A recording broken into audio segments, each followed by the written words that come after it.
Next up here at the Destiny Exposure Summit, I'm Dr. Marcia, your visionary and host.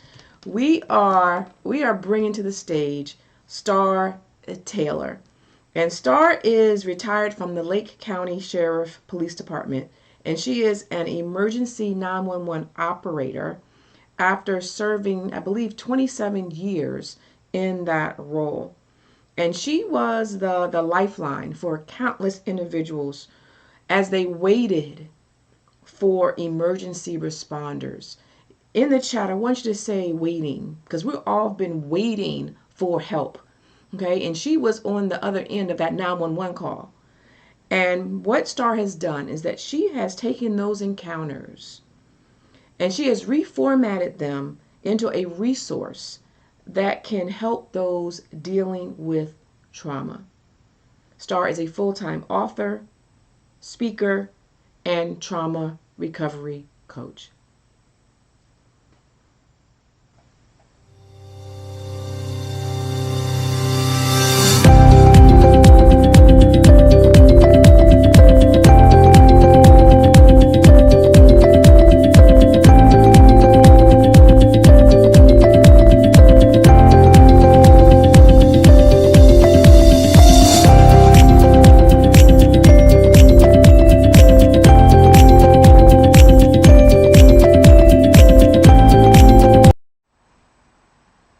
And welcome, Starr Taylor, to the Destiny Exposure Summit. How are you? Doing well, doing well. Thank you so much for this opportunity. Yes. You are so welcome. I know I gave an introduction to you, but I wanted you just to kind of share again, share your name and share just a little bit about what it is that you do. Sure. I'm Starr Taylor from Zion, Illinois, and for the past 27 years of my life, I've worked for the Lake County government here in Illinois as a police dispatcher. Wow. Okay, for 27 years, police dispatcher. Okay? Yeah. And I know you have probably heard and experienced some amazing stories, I'm going to say some crazy stories. I'm going to say some horrific stories as after 27 years. And I want to know is there one story that that stands out over this time period? Well, it's hard to say one story because I could never put a value on one human life. And over the past 27 years of my life, working with first responders and being a first responder, I would have to say one of my last critical incidents that involved me bracing myself because I thought I was about to hear the end of a person's life, and that would have been the fourth time. So it would have been that particular moment because it actually was a barricaded subject with a gun, and it would have been a situation where officer safety and public safety was number one on the priority, and the person had the gun, so it would have been a straight, justified killing. But because I always believe in miracles and I'm always, hoping for the best, this actually was de-escalated and the person actually lived. And I could just go on and on about the different scenarios because everything is so quick second. Everything is about seconds. Seconds do matter. So it would have to be that January 2022 when I thought I was going to hear the fourth person killed in my ear inside the 911 center. However, a miracle happened and the police were able to de escalate the situation and the person was taken into custody. So, Oh wow. Yeah. That is an amazing story, and I can even feel it's even still. I mean, I'm yeah, going to assume you still kind of hear that in your head, and it doesn't go away. no. And I know that you have assembled some stories in Hmm. into one of your books. Can you share a little bit about the book that you have? Sure. The book that'll be coming out soon is called God's GOAT 1111 Champion. And it has 7 different stories of 7 actual 911 life threatening situations where life and death were on the line. And I basically, in the stories, share trauma recovery tips along with faith filled prayers at the end, along with helping the readers just understand another name of God, because so many times people just think God is God, but God has so many different names. I even include in there seven different names that God is known by. Like in the very first chapter, where a local police officer in my town was going to kill himself in the local shopping parking lot. I put right at the beginning, God is El Roi, the God who sees us. So it's full of tips and full of real life stories. Mm-hmm. So that is good. Now I remember you sharing a little bit about that parking lot experience, and can you just give us a little bit more because I think it's powerful. And yeah, let's go ahead and share a little bit more about that. Sure. Well, the title of the book, God's Goat, it's kind of like a play on words, because in the world we see a goat like Michael Jordan or Simone Biles or Muhammad Ali's the greatest, but in this book I'm able to share that God has his champion goats as well. And this champion goat happened to be a Walmart cashier, a Walmart cashier that helped a police officer that had come through her line. She still remembers it. It was a box of Kleenex and a chocolate protein bar. This young officer came through her line and purchased. Now, this cashier had her own things going on. She was 8 months pregnant and just about getting ready to go on, maternity leave, but she was still there, just being faithful at her job.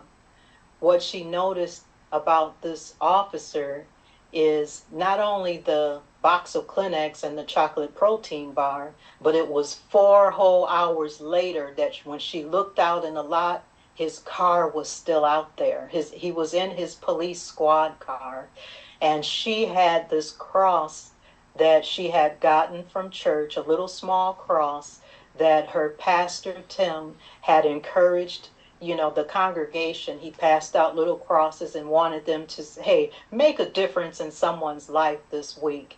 And so she knew that she wanted to give her cross to that police officer once she saw his car was still in that lot 4 hours later.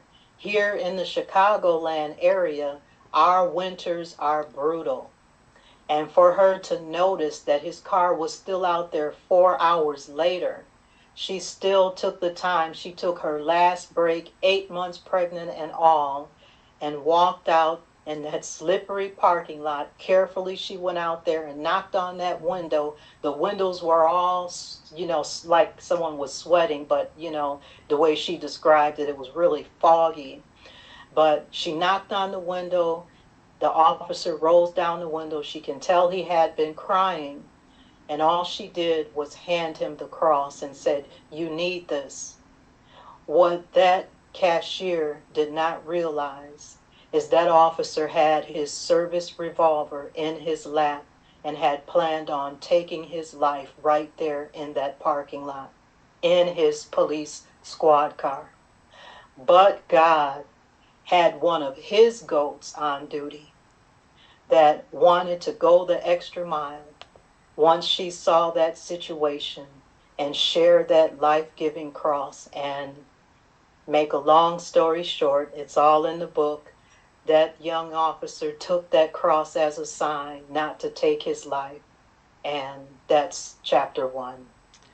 That story kind of gives me chills because you Yes, said God sees all, and he yes, saw that young police officer, and yes, he'd already prepared that young woman to do a thing. She didn't yes, understand it, but she was being obedient to do this one thing. And yes. she saved that man's life that day, right? I And still get chills just thinking about it too, and yeah, sometimes have to hold back tears just yeah, knowing how, yeah, God just turned that whole situation around. yeah. Yes, And so this book that will be available shortly is a yes, compilation of stories like that, where is based in this is trauma. And I know you are a trauma recovery coach, but I want to know what's the message. What are you trying to get across in the stories that you have put together? and the stories that I have put together that involve helping everyday ordinary people know that they matter, and that when someone takes the time to understand their true identity, it makes a world of difference. Because chapter two in the book is actually myself, another police dispatch call, but this time it's a deputy that gets into a head on drunk driving accident with another, with a drunk driver. And it was just miraculous. When you see his crumpled up car, it's no way he was supposed to get out of that car. Well, let me back up a little bit. The dash cam shows the deputy after the impact. He raises his hands and he's so thankful that he's still alive because he thought he was dead. Mm, After he raises his hands and praises God for sparing his life, out the corner of his eye, he sees the offending drunk driver that was kind of like trying to hide in a cornfield. And that deputy got out of the car and apprehended that bad guy. But what I want to share and just go back a little bit and say is Starr, myself, real story, true story that happened, never took for granted one day reporting for duty. I always prayed for God to send his angels to protect all of us, especially the responding officers going to the calls, as well as us as the 911 police dispatchers taking the calls to help us just do things in a way that would be life saving and superior in the work that we did on the shifts that I worked. And this particular night, I still remember praying because something else kind of different about me. I blow a shofar, and that's a part of the name in the book. My name in the book is Starr Missions, and I actually have a part in there where I consider myself the trumpeter of angels. And all that to say is, it was another miracle. And what I want people to understand is, when you understand your identity of who you are, not only was Starr a police dispatcher, but she's also a seasoned person of prayer, a seasoned person to understand supernatural identity. And I just go on with different things of that nature in the book, and I'm able to do it in a way that a seventh grader to a 70-year-old will be able to understand. Mm-hmm. That is so good. And one of the things that I want to make sure I mention, and one is that your demeanor, okay?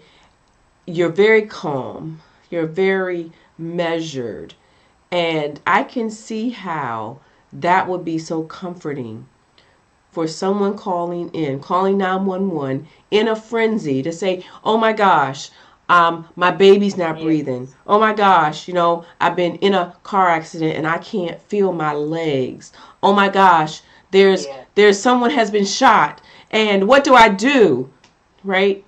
And right, and so you have been specially made to be able to deal with tragedy, with trauma, and I can't tell it's happening. I can't tell you're being affected. Now, I know that is not true, okay, because I'm also a right. physician, and so I'm used to dealing with people who are in extremis, but I have to keep myself calm. But I also want Mm-hmm. to know, I know you have some tips. Okay, you talked about the trauma tips. How can you just share with me, share with those that are listening, some of those tips that can help us when we are facing one of our most traumatic episodes. Well, one of the most important things, because I also have to share in that chapter too, myself, Starr, what I experienced when that deputy had keyed up and said he had been hit head on. What happened after I dispatched the help, getting the ambulance and his partners in the area to him, my mind actually started triggering back to when I was a brand new police dispatcher, and one of the deputies back then, I'm talking over 20 years ago, around 9/11 time, was actually killed in a drunk driving accident. And so my mind was spiraling. And so, a tip that I would give to anyone, especially a first responder and anyone on the front line of any type of service to humanity, you have to make sure you get your proper sleep. You have to pay attention to that circadian rhythm that really affects how you operate, and just different things. I mean, because it's always at least three things happening in a person's life all the time. So I would share balance, the proper balance that is needed in whatever a person's day to day is. I'm a living witness that you have to have balance, you have to have a strict routine, you have to have discipline. It's accumulative, and you have to be careful. And I'm able to share with individuals trauma recovery tips and share with them how to move forward and how to have a healed, restored life, and to be optimal in whatever it is that they do in life. And I mean, it's a lot. Mhm. Thank you for sharing that. If someone needs your help, they're going through some trauma and they need some recovery, how can they get a hold of you? They can email me at chantel2@comcast.net, or at my website, chanteltaylor.com. Thank you for sharing that. And I am just in awe of just what you've shared, what you've been through in those 27 years. We just kind of we scratched the surface. Yes. And I applaud you. I want to say thank you for your service. Thank you for what you have. The number of people. How many calls do you think you have fielded in 27 Oh, years? well, I worked for the largest police agency in the county, and the citizen count is approximately 750,000 people. So that would be in the thousands upon thousands. Wow, wow, wow, wow. So Yes. I look forward to hearing, one, to seeing the book. Okay, so you gave the email address. I'm waiting for the book to be published, and I know Yeah. it is going to be well received. And again, I just want to say thank you. Thank you. I love the smile that's on your face. And when someone has heard so much, as I mentioned earlier, it can be heavy. But right Yes. now, and I love it as you shared your story, that you're now able to help others who have gone through a similar tragedy. I mean, I'm sure there isn't anything you haven't heard yet in your Right. course. But with that, thank you so much for being on the summit, and I look forward to hearing more from you. Thank you. Thank you for having me. It's been a pleasure. There you go. That was Starr Taylor. She is a trauma recovery coach. Please reach out to her. And has been the Destiny Exposure Summit. This is where speakers tell their story, where they touch your heart, and where now their story leads to a transformation in your life. I am Dr. Marcia, and stay tuned for more.